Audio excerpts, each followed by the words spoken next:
The emergency beacon flickered weakly against the violet sky of Kepler 442b, its distress signal barely penetrating the planet's dense atmospheric interference. Commander Zaltira of the Velkari Expeditionary Fleet lay crumpled against the wreckage of her scout vessel, her cerulean blood seeping through the torn fabric of her exosuit. The crash had been catastrophic, a sudden gravitational anomaly that had torn her ship from the sky like a predator snatching prey. Her compound eyes struggled to focus as pain lanced through her fractured thorax. The Velkari were an ancient species, their civilization spanning 3 galaxies, their technology capable of bending spacetime itself. Yet here she was, dying on a backwater planet in a system the Galactic Council had only recently acknowledged for survey. The irony was not lost on her. Zaltira had heard of Earth, of course, the newest species to achieve faster-than-light travel, barely 2 decades into their membership in the Council. The humans were curiosities, short-lived, endoskeletal creatures who had somehow clawed their way into space despite their primitive origins. Most elder species viewed them with a mixture of amusement and concern. They were reckless, emotional, and disturbingly unpredictable. The last thing she expected was to see one here. Through her dimming vision, Zaltira watched a figure emerge from the tree line, bipedal, moving with a peculiar gait that seemed both awkward and efficient. The human wore a standard exploration suit, marked with the insignia of Earth's United Exploration Initiative. He was alone, which violated at least a dozen council protocols. Humans, she had heard, rarely followed protocols. Marcus Chen had been collecting geological samples 3 kilometers from his base camp when his suit's sensors picked up the distress beacon.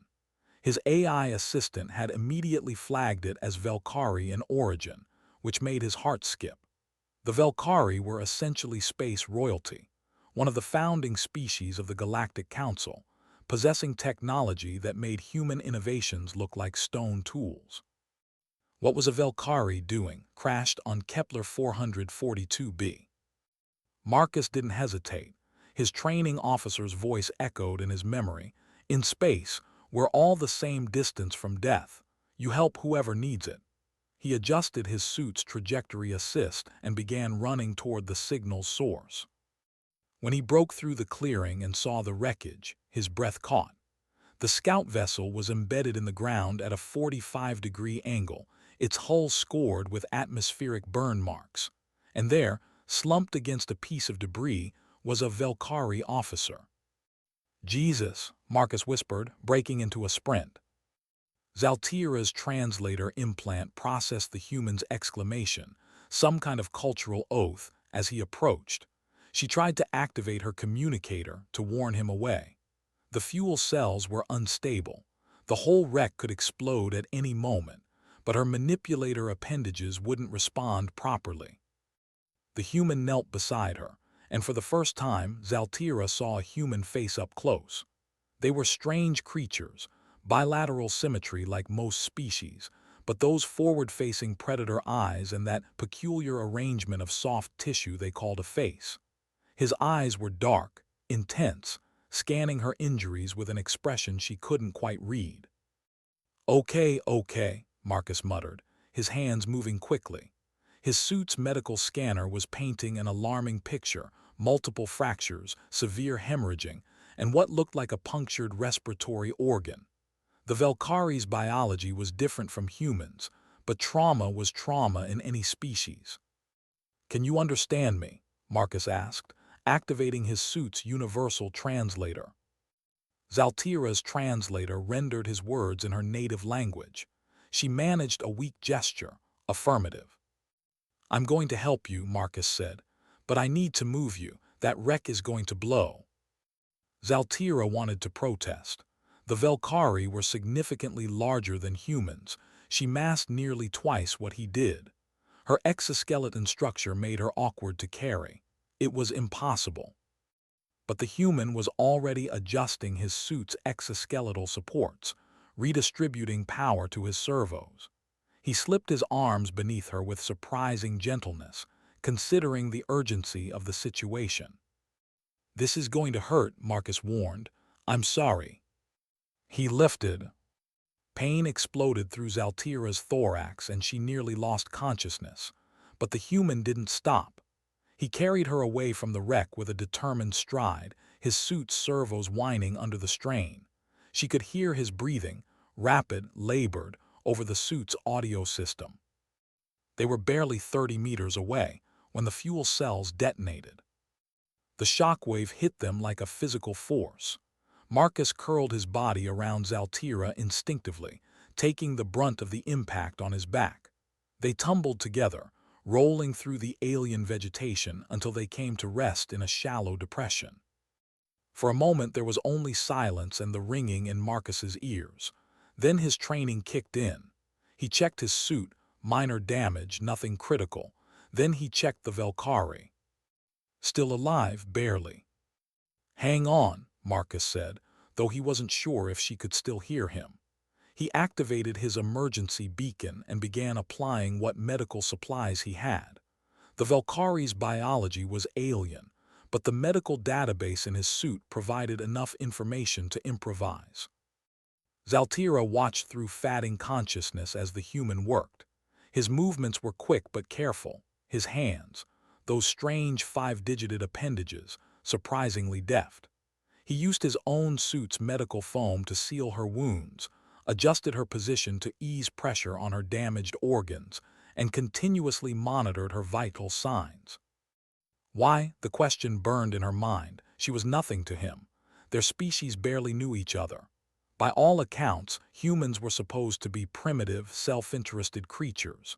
Yet here he was, expending his own resources, risking his own safety. "Stay with me," Marcus kept saying, as if his words alone could tether her to consciousness. "Help is coming, just stay with me." The hours that followed blurred together. Marcus had established a basic shelter using emergency supplies from his pack, creating a pressurized environment to stabilize Zaltira's condition. He talked to her constantly, about his home, about Earth, about stupid things like his favorite foods and the dog he'd left behind.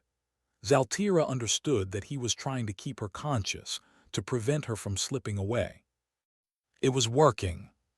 Through her pain, she learned about Marcus Chen, a geologist from a place called California, the first in his family to leave Earth. He joined the exploration initiative because, in his words, "Someone's got to represent humanity out here, and I figured it might as well be me." He told her about Earth, a world still healing from its own conflicts, where humanity had learned painful lessons about cooperation and survival. He told her about the dream that had driven them to the stars, the belief that there was something more out there, something worth reaching for. "My grandmother used to say," Marcus shared as he adjusted Zaltira's position to ease her breathing, "that the measure of a person isn't what they do when people are watching. It's what they do when no one would ever know." Zaltira understood then. This was simply who humans were, or at least who they aspired to be. The rescue vessel arrived just before Kepler 442b's primary star set below the horizon. It was a Council medical frigate, dispatched as soon as Marcus's beacon had been received. The medical team, a mix of species including two Valkyrie, rushed to Zaltira's side with equipment far superior to anything Marcus had. As they loaded her onto an anti-grav stretcher, Zaltira managed to raise one manipulator appendage toward Marcus. The human took it gently in his hand. "Thank you," her translator rendered in standard galactic. You saved my life." Marcus smiled, that peculiar expression humans made with their mouths. "That's what we do," he said simply. The Valkyrie medical officer, Commander Sevrath, approached Marcus as his team stabilized Zaltira. "The human showed exceptional courage," Sevrath said, his translator rendering the words with formal precision. "Zaltira would not have survived without immediate intervention. You should know, she is not just any officer. She is the daughter of High Chancellor Velkara, one of the Council's most influential members." Marcus's eyes widened. I didn't know, I just saw someone who needed help. Sevrath's antenna twitched, a gesture of approval among his species. Precisely. That is why your actions are so remarkable. You asked nothing about her rank, her species, or what you might gain. You simply helped. As the medical frigate prepared to depart, Sevrath turned back to Marcus. The Velkari do not forget debts. What you have done today will be remembered. But more than that, your actions will be discussed. The elder species have wondered what humanity truly represents. Today, you have provided an answer. 3 months later, Marcus was back on Earth, having completed his survey rotation. He'd been called to the United Exploration Initiative headquarters in Geneva, though no one would tell him why. When he arrived, he found himself facing not just human officials, but a delegation from the Galactic Council. At its head stood High Chancellor Velkara herself, a Velkari of imposing stature, her ceremonial carapace gleaming with the honors of centuries of service. Beside her stood Zaltira, fully recovered and wearing the insignia of her rank.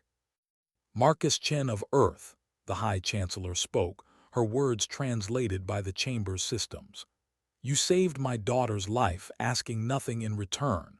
You represent the potential we have seen in humanity, the capacity for selfless action, for compassion across all boundaries.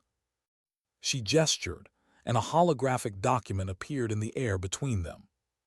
The Galactic Council has voted to grant humanity full membership status, with all rights and privileges thereof. This decision was not unanimous. There were concerns about your species' youth, your historical conflicts, but your actions and those of others like you have demonstrated that humanity possesses something we elder species sometimes forget: the instinct to help those in need, regardless of cost or reward. Velkara stepped forward, and Marcus found himself facing one of the most powerful beings in known space. The measure of a species, she said, is not its technology or its age. It is what its people do when no one is watching. You, Marcus Chen, have shown us the measure of humanity. Zaltira approached him then, and Marcus saw something in her compound eyes, warmth perhaps, or gratitude. In Velkari culture, she said, there is a term, Kalzev. It means one who carries light into darkness. That is what you were to me. That is what humanity is becoming to the galaxy. As Marcus stood in that chamber, surrounded by representatives of species that had walked among the stars for millennia, he thought of his grandmother's words. The measure of a person isn't what they do when people are watching. But sometimes, he realized, even when you think no one is watching, the whole galaxy might be paying attention. And sometimes, the simple act of helping someone in need can change everything. Later, as Marcus returned to his quarters, his communicator chimed. It was a message from Zaltira. Thank you for showing me, showing us all, what it means to be human. The galaxy is better for your presence in it. May we all learn to carry light into darkness. Marcus looked out the window at the stars beyond Earth's atmosphere. Somewhere out there were countless worlds, countless beings, countless opportunities for humanity to prove itself. Not through conquest or dominance, but through the simple, profound act of caring for others. He smiled, remembering that day on Kepler 442b, the day a human geologist had helped an alien commander, and inadvertently helped his entire species take its place among the stars. That's what we do, he thought. That's what makes us human. And that, he realized, was more than enough.